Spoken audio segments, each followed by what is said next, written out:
to address the issues facing Tennesseans today. From 10 News, this is Inside Tennessee. Good morning and welcome to Inside Tennessee. I'm your moderator, John Becker. Our guest this morning represents almost 750,000 people in East Tennessee. His district spans some 11 counties in Anderson, Bradley, Campbell, Hamilton, McMinn, Monroe, Morgan, Polk, Roane, Scott, and Union. District 3 for Representative Chuck Fleischmann cuts right through the city of Oak Ridge. And we're going to talk about priorities for ORNL and Y-12 momentarily, but a host of issues to get with for the Congressman this morning. We're glad you're with us, Congressman. And also with us today, our regular crew here, the regulars, Don Bosch, who is a Democrat and runs his own law firm, and Susan Richardson Williams runs her own PR firm. She happens to be a Republican. They're back in the saddle with us this morning. Congressman, let me start with this. Let's start with border security. That's been a hot issue. President Biden talked about it in his first press conference with the media this week. You were down there as a member of the Homeland Security Subcommittee just recently and saw the conditions there.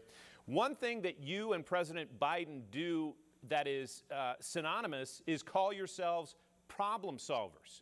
So let's start with this. What are 3 things that the Biden administration could do right now that would help solve the problem at the border with migrant crossings? It's a great question, and it's great to be back with all of you all. It's like a reunion, so thank you for the opportunity. First thing is for the Biden administration to acknowledge the situation as a crisis. We heard challenge, we heard other euphemisms, other phrases. We've got to realize, I saw this firsthand. I was to the border with President Trump. I was to the border just a couple of weeks ago under the Biden administration. It is a crisis. You have to acknowledge that it's there. Second, stop the blame game. This is a situation. I spoke with people from all over the world who were coming in. They basically said they were coming because they felt invited by the Biden administration and Joe Biden and the rhetoric. So stop the blame game. Don't blame President Trump for this. If you want to blame him for something else, that's okay. Maybe yes, maybe no. But this one was created, the demand was created by the new administration.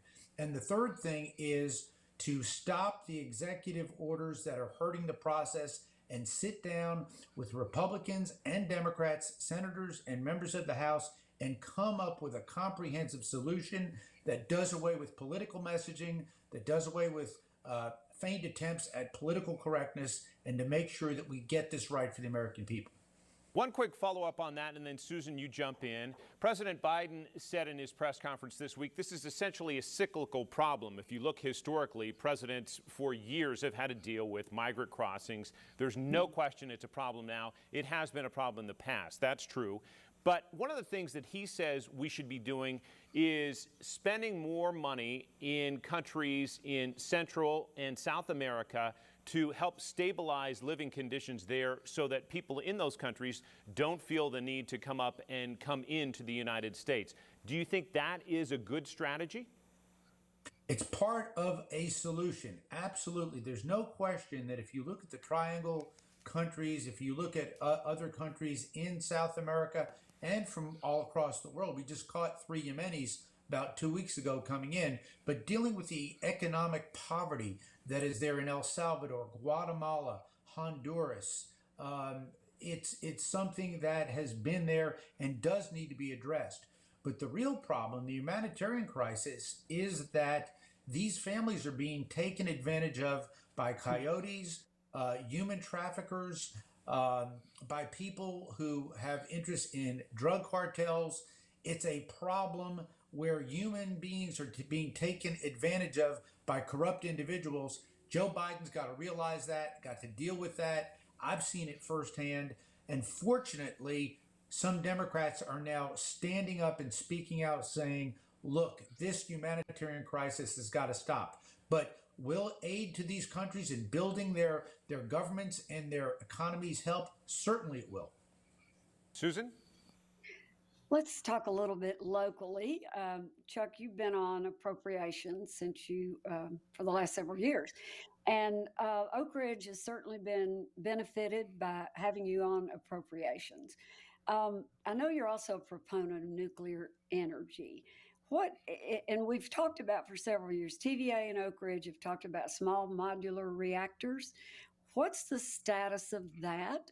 Or where are we with nuclear energy in this country right now? Susan, I'm glad you asked me about that. I am the chairman of a new bipartisan caucus, and I stress bipartisan. I want to try to stress bicameral because we have friends in the Senate who feel the same way, of the Nuclear Renaissance Caucus. And what that will engulf and deal with is the new generation of nuclear reactors. You mentioned SMRs, the modular nuclear reactors that we've been working on for quite some time. Guess what? The rest of the world is moving ahead, whether that's Russia, whether that's China, South Korea, with these designs. In the past, we've put a lot of federal money and private money in there. There are several designs that are out there. We need to move forward in that realm. In addition, the Department of Energy in the last administration just did 2 awards. The secretary came into Oak Ridge. I appreciated that, and gave a company called X Energy and TerraPower designs awards for 2 of the newer versions, what I would call the advanced reactors that are about 5 to 7 years away. So we've got progress at several levels.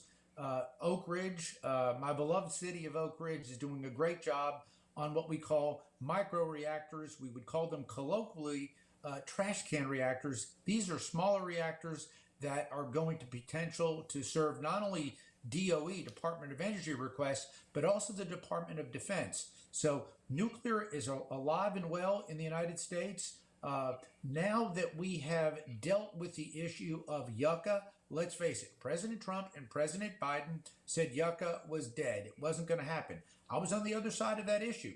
But now that those decisions have been made, I've reached out to my colleagues. I reached out to a Democratic colleague and said, join me now from Nevada. Guess what? She's going to do it.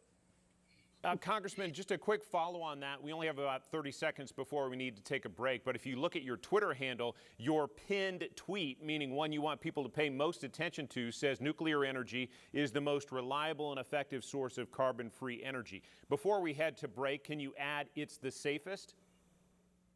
It's one of the safest out there. Let's face it, all forms of nuclear energy have challenges. The storage issue is a big challenge. But yes, it's very safe. The new designs are extremely safe. And I'm glad that we're working in that direction. And something else I do want to talk about before we leave nuclear, our great nuclear cleanup mission in Oak Ridge. I'm also chair of the Nuclear Cleanup Caucus. That is the third wheel. Susan is very familiar with that. UCOR is the incumbent contractor. We've done great work there, but guess what? We are leading environmental initiatives in this realm all across the country, working with Republicans and Democrats. We can pick up on that topic, Susan and Don, when we come back. We'll take a quick break right here on Inside Tennessee with Congressman Fleischmann.